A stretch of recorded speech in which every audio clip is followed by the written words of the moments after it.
Once upon a time, there was a king who found himself lost in a vast forest and, feeling extremely thirsty, searched desperately for water. To his delight, he spotted a tree with small water droplets falling from its branches.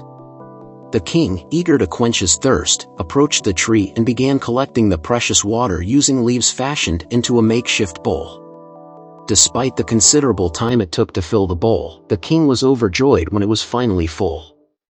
However, his happiness was short-lived as a parrot flying nearby knocked the bowl, causing all the water to spill. Frustration and anger overwhelmed the king.